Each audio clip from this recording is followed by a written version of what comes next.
Return to sprinting week 7. Still dealing a little bit with that knee issue, so just really want to make sure that I'm giving it as much attention as I can in my prep work. So really enjoying the reverse sled walks. It just applies pressure to the knee joint in a different way than traditional walking.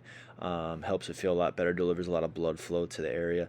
And then I also today wanted to try some supported sissy squats to see if I could go in a really deep range without applying too much pain to the area. And felt really good, so I think I'm going to continue on working with these and just trying to make the knee joint as strong as I possibly can. From there, I've really wanted to experiment the last couple weeks with as much pogo variation as I can. So for these ones, just dropping off the box and just trying to get as much air time as I can, hitting the ground as quick as possible. For these, just trying to get some rhythm, just a quick 1, 2, 3 count, and then pop in as much into the air as possible. People need to remember that sprinting is as much rhythm as it is force production, so that's what I'm working on here as well. And then to kind of get the overspeed stimulus, doing these band-assisted pogos, as you can see with the band, it kind of gives me a jump height stimulus, but still being as quick as possible off the ground.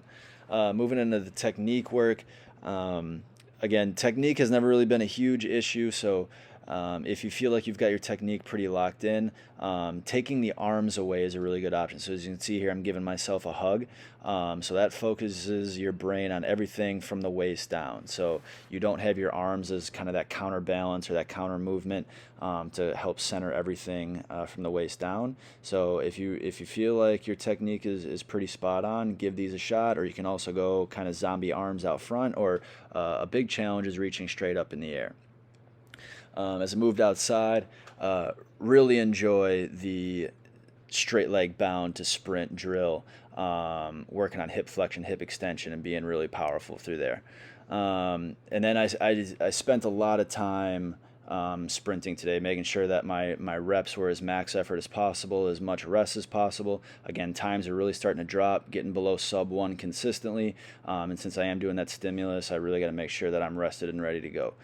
Moving into the weight room, sticking with the idea of I wanted to go concentric only, so you can see here I'm doing these pin squats, being as aggressive as I can off the pins, as much explosion as possible. And then from there, moving on to these glute ham raises, you can see I got a band around my back and I'm reaching. I'm just trying to limit as much of the upward swing that I could produce with my upper body as possible and just focus strictly on the hamstrings. And then to finish up, I've been doing the soleus raises as of late. I wanted to add an extra challenge here, so I added the incline slant board. Really enjoying the soleus raises here.